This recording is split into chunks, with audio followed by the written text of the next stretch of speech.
That is real money going into their pockets. Joining me right now, Donald J. Trump for President, Advisory Board Member Gina Loudon, and Democratic strategist Michael Starr Hopkins. Michael, I'm perplexed by this because I would think you guys would be psyched about $1,000 going to a Walmart worker. I would think you would love that AT&T or JetBlue or any of these companies are giving their workers wage increases, and yet Nancy Pelosi and others continue to poo-poo it. Why? Because Democrats aren't going to give the president credit for something that he hasn't done.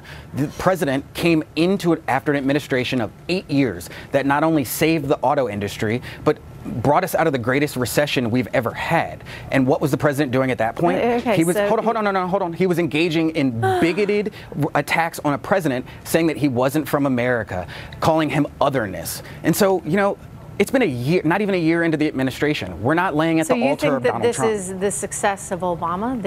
That what we're seeing in the economy right now, the 25,776 on the Dow, is because of President Obama? I think the majority of it is from President Obama. Now, Donald Trump has relaxed regulations, which is good for corporations. But no, Donald Trump isn't getting 100% of the credit for the economy doing well. Well, you know what? I beg to differ on this, and I'll send it over to Gina, only because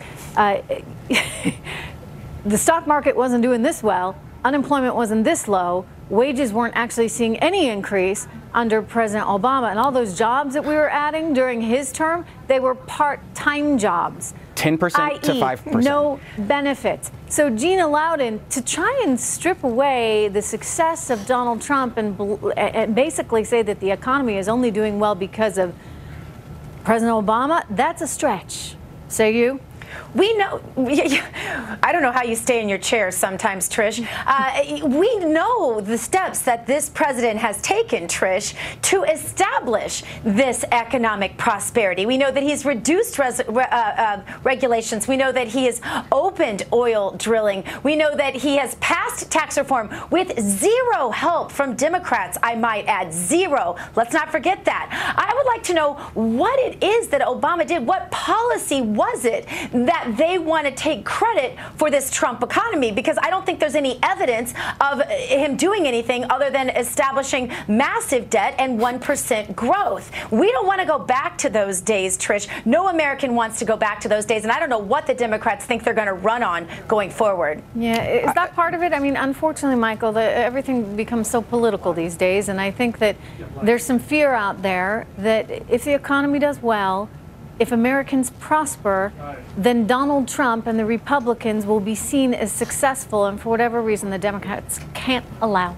that. Well, 2 points to that. First, honestly, it doesn't matter how high the economy goes. Donald Trump's not going to be a success because he's a moral failure, he has a character failure, and he's just a crappy person, to be honest, to be frank about it. A moral failure? He's absolutely a moral failure. And the party of Clinton, are calling this president a moral failure? That's some interesting stuff. Have you looked up the Clinton Foundation lately? Have you seen what Weiner has done, what Uma Abedin has done? I mean, the list goes on and on. Grab him by the what? All right. Let's look at history, though. No, just 1 second, to be fair. Let's look at history. President Obama inherited an economy that was in the greatest recession from a Republican. He then took that from 10.5% unemployment to 5% unemployment. He saved the auto industry. That's not, I mean, we can't He didn't really pretend that save didn't the auto happen. industry. I beg to differ on that. I would say that actually Ford, which never took a dime of TARP money, was the company that did the best out of that, as opposed to government motors, GM. How's GM doing today? I hate to tell you this, Michael, but President Obama didn't do a darn thing for this economy. You know who helped our economy? None other than Janet Yellen. Janet Yellen was the key to success for this economy, just to keep it at its baseline.